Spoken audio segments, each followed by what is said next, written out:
Oui, Bandogognon se besoin d'abisso pour répondre bien à la question de maman Patricia. Malamu na zonga vraiment na source ya koyeba na ngana maman Patricia. Maman Patricia yende maman ya sœur na biso Messi. Po to moni akomi pe côté ya na Suisse, akomi pe sango na ye yebani monde entier. Sœur Messi azalaki ndoki munene oyo abotamaka déjà na sorcellerie. Avoyageaka na mboka poto na âge ya 5 ans. Et tant que na poto na âge ya 5 ans, ne kuna nde akende ko approfondir sorcellerie na ye, na bato kote na bango a se développer a comme la sorcellerie ya makasi koleka. Puissance ya biso awa en Afrique na bato ya poto esangane katikati na ye. Et azwaki mission ya koboma papa na ye. Et tango mission wana ye ko reverser, ye moko mwana lokwa ki deya mosali ya Nzambe, akine loko Nzambe kati na ye, akomaki na posa sikoyo ya délivrance po alongo na kati na misala wana.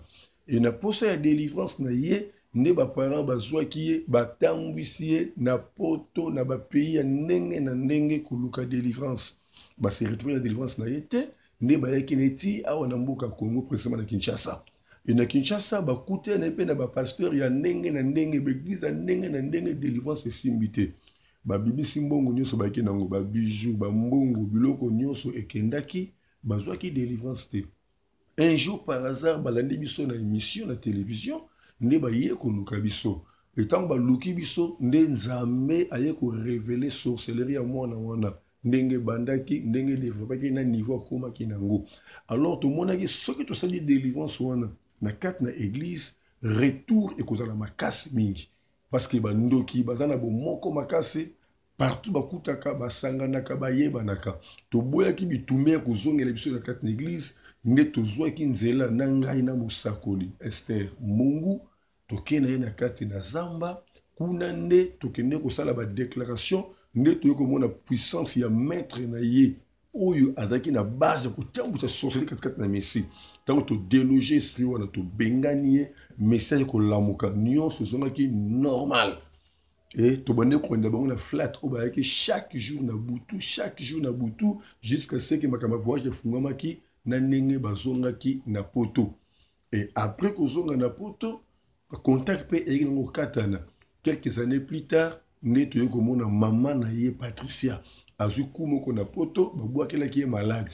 Et malade babwakelaki ye esalaki que ememe na chaise roulante et paralysé ye.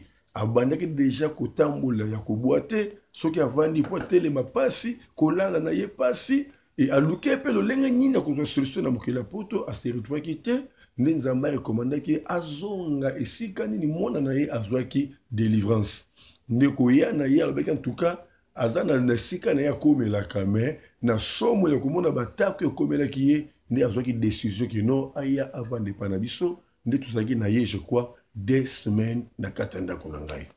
Oui, ndenge papa lobi eza yango. Maman Patricia ayaki awa na problème ya maladie ya makolo ndenge papa uti ko confirmer yango sikoyo. Alors eloko nga na remarkaki que maman Patricia oyo ayebisaki ngai alobi na ngai ke kozala na ye na poto ndenge aza wana azala na kimia te. D'abord azwaki nano problème ya kozika autaki kozika azalaki na bapota partout na elongi na nzoto tina maboko nyonso. Et puis na problème na yesusu ya makolo azalaki nango eloko ya yebisaki nga alobi ke alalaka te sans que amela kisi afandaka pendant longtemps te sans que amela kisi soki ameli kisi te azalaka na malaise azalaka na mokusa. Mais eloko ya motuya onga na yebisaki eke oye epai ya basali na Nzambe pe oye koluka Nzambe. Alors Nzambe aza Nzambe ya basacrifice. Aussi longtemps ofuti bien na yo koya na ndako ya basali na Nzambe yeba ke nyonso ekolekela yo normal. Tofandaki na maman Patricia pendant 2 semaines. Ata mukolo moko te atikali komela kisi, ata mukolo moko te atikali kopakola ba pomade ayaki nango, ata mukolo moko te atikali koyoka mukusa pe pasi. Omoni ke tango ayaki déjà Nzambe lokola za Nzambe ba sacrifice abanene déjà ko manifester déjà na vie na ye. Abanene déjà ko monisama déjà na vie na ye. C'est-à-dire que ba piste déjà ya solution to pe ya délivrance na ye ezalaki déjà ko monana. Vraiment la pambola ki Nzambe na esika wana. Voilà. D'abord, il y a un problème vraiment. Nzamba Lingi et Makasi Mingi. Ayako Koutabiso, un programme il y a 5 jours. Il y a un programme où il y a 5 jours intercession miracle. Donc, je crois, dans 5 jours, nous sommes au Tokotier la Bango, et le troisième jour, parce que premier jour il y a introduction, deuxième jour il y a supplication, troisième jour il y a délivrance. Et maman Patricia a landaki tous les 5 jours. Et le troisième jour, na yé, ne sika zwaki dobiko premièrement d'abord na makolo na yé. Na donc tant nguya nzambe kiti, nguya délivrance kiti, abano ko télématé, ko matana voiture, faut ko tengama, ne sika nzamba kangola kié. Je ne sais pas ce qui va y manger nezali, ne bo mona yemo ka téléma ka témoigner pe akimi mbangu. Et depuis wana première délivrance ça m'a ngona. La tanzo tonayo, la tanzo tonayo, la tanzo tonayo, la tanzo tonayo, la tanzo tonayo, la tanzo tonayo, la tanzo tonayo, la tanzo tonayo, la tanzo tonayo, la tanzo tonayo, nguya, nguya, nguya, nguya, nguya.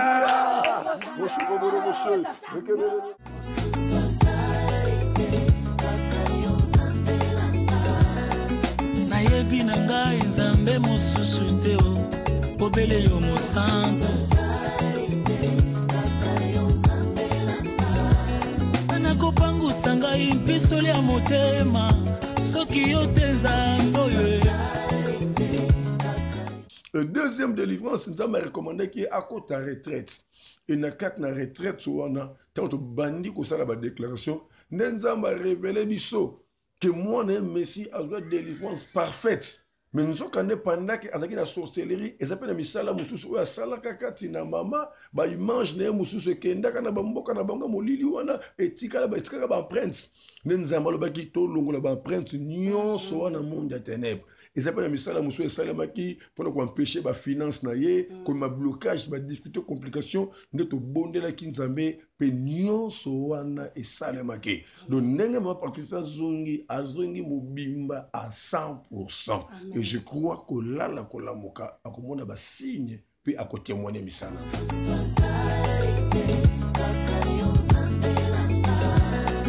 Nayebi na ngai nzambe mosusu te o obele yo mosantu. Comme dans maman Patricia, na maman la Messi.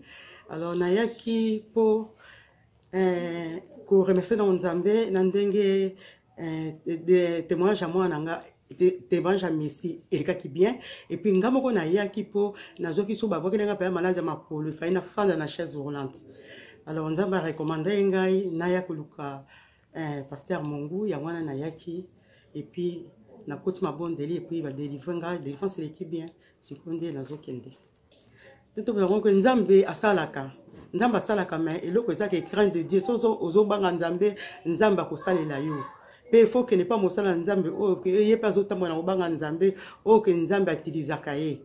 Alors comme nzambe a recommandé ki nazaki recommandé ya wana tout ki ticket suisse ko ya awa oya ko zwa délivrance ba na kumisi nzambe wana naza pepele na bien ba mama ba mona nga kuna ndia za otambola moi boité likolo pasi mais c'est vraiment normal.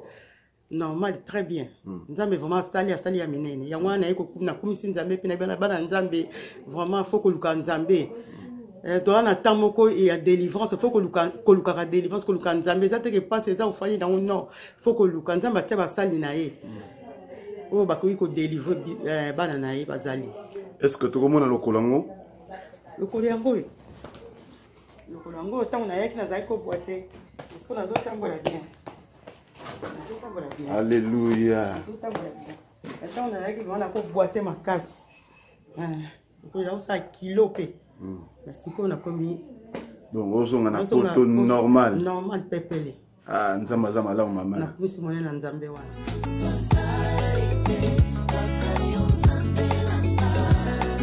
Nayebi na ngai nzambe mosusu te o obele yo mosantu. Délivrance, c'est une action de délivrer, de se rendre libre. Délivrance, c'est le lenge ya kokomisa mutu libre.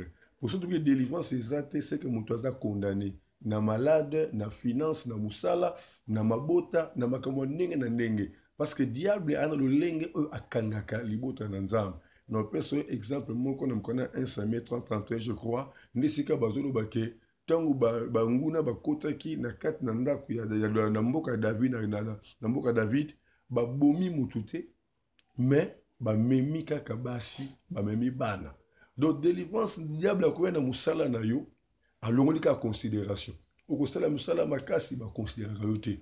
Diable akoya na mumbongo na yo atikeli yo mumbongo mais alongoli kaka bénéfice ote kaka ovoajaka mais bénéfice ezalaka te. Akoya na nzoto na yo atiki nzoto na mobima mais akenka lokolo moko kaka lokolo moko nde bana kotungisa yo. Donc diable na balolenge bele ya kosala. Alors délivrance c'est ko rendre mutu libre ne sika oyo azali condamné soit na mabota na mabala na misala na mimbongo na eteni moko ya nzoto na makamwa ndenge na ndenge. C'est ça la délivrance. Tozanga na mama Patricia te tona bandeko belé bazoya awa kozwa délivrance bandeko Londres ici bayaki awa bandeko France ko koloba te bandeko Belgique ya Suisse après mama Patricia bayaki déjà ebelé ya Allemagne bayaki kozwa délivrance awa. Le problème c'est quoi? Bandeko bazo na poto bayokanga très bien.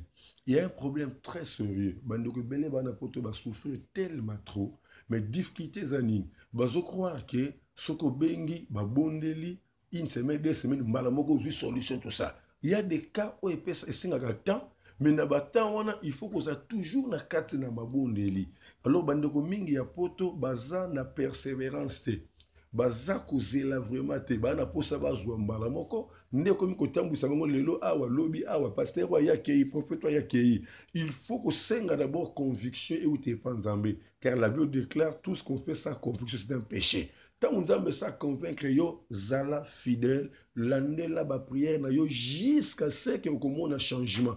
Kolingate oswa changement selon yo mais luka oswa changement selon temps on a mis à fixer qui pour na yo ne bitumbo toza nango na batu ya poto yango wana. Oui, église nabiso ezali na avenue Kimvula numéro 3 na commune nabiso ya Kitambo. Avenue Kimvula numéro 3 na commune ya Kitambo. Église nabiso kombo nango Béni de Dieu. Béni de Dieu o ezo kambama na mose na nzambe o bozo landa sikoyo évangéliste Ernest Mungu ndazali comme visionnaire na kati na église na biso ya Béni de Dieu. Alors soki batu nyoso bazo landa biso ba o nyoso bazwi conviction ya koluka mose na nzambe porte eza polele pona bango nyoso. Alors numéro ya mose na nzambe kozala malamu mingi mose na nzambe apesa yango ba contact na ye ekozala malamu mingi pona batu nyoso bazo landa biso. Oui, bah contact la biso on a plus 243 89 75 15 851 plus 243 89 75 15 851 soit plus 243 81 42 17 534 nde bazwi biso na WhatsApp bazwi biso na Viber bazwi biso na Imo balandi biso na Facebook nde bazwi biso na Ernest Mungu. Chaîne à la télévision, ils ont dit Béni de Dieu TV 100% Jésus-Christ. Bandeko va se faire abonner, puis va faire circuler message. Le programme officiel de l'église de prière à jours impairs pour dire que lundi, il y a intercession de 17h à 19h30. Mercredi et vendredi, il y a culte nabiso enseignement 17h à 19h30. Dimanche, il y a culte nabiso action de grâce de 9h à 12h. Nayambaka officiellement chaque mardi, jeudi et dimanche à partir il y a 12h. Puis Mosakol Esther Mungu Ayambaka chaque samedi à partir il y a 9h. Programme Otozanango, tu as un programme à Makasi, programme au Nene, programme où ils ont trouble dans la famille, dans la foyer, dans la vie à bateau. Ils ont pendant les 15, les 16, les 17 août. Programme ils allaient délivrance sur les phénomènes mari et femme de nuit. Délivrance sur les phénomènes mari et femme de nuit. Non, on peut savoir enseignement pour expliquer tout c'est quoi femme de nuit, mari de nuit, comment ça se passe. Bongo le 22 août, dans la délivrance, il y a papa kakana ba gêne. Donc ça la délivrance moko makasi pour nous ça la badiko benga na ba dédoublement d'esprit na ba femme de nuit na vie ba papa. Puis le 24 août, c'est ce qu'on me ba maman kakana ba sœur. Ba délivrance ba déclaration ya makasi pour nous ba susu ko bengana ba mari de nuit na ba dédoublement d'esprit na ba tota ba maman. Ndeko nyonso yo bolandi biso na kosenga mosakoli abondela pona bino mabota na bino nzambe wana ayeba kokokisa maloba mosakoli. Tozo bondela. Kolo merci Nzambe na pambolio na commission Nzambe na lola. Nzambe oyo a permetaki moment oyo to loba o etali bon Nzambe. Yahweh merci na bandeko nyonso balandi biso. Merci Seigneur de grâce parce que maloba o to lobi na moment o Seigneur e koti na mitema ya bato bazala mitema libanga te mais koti na mitema bato bazala mutema mosuni et que ne ko pesa bango ba révolte spirituelle et que ne ko pesa bango ba décision o ezali positive et que ne ko pesa bango Seigneur o ezali ba direction o ezali normale Yahweh na bikamwa tika te liloba oyo nzamba bikamwa et que ne ko délivrer liloba oyo nzambe et que ne ko fanda kati ya moko na moko nzambe pe mbuma malamu ebota kati na bomo ina ye Seigneur de grâce tika nzambe oyo nyoso diable abongisi pona moko na moko alandi biso na moment oyo ezala nul le sens fait par le nom puissant de Jésus-Christ. Zwa lokumu zonke moma sans joli na kombo na Yesu Masia ndeto le bibongo. Amen. Amen. Soyez le bienvenu à l'église bénie de Dieu. Bye bye.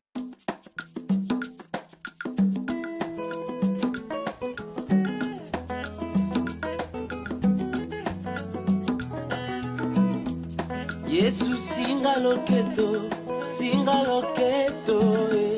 Yesu singa loketo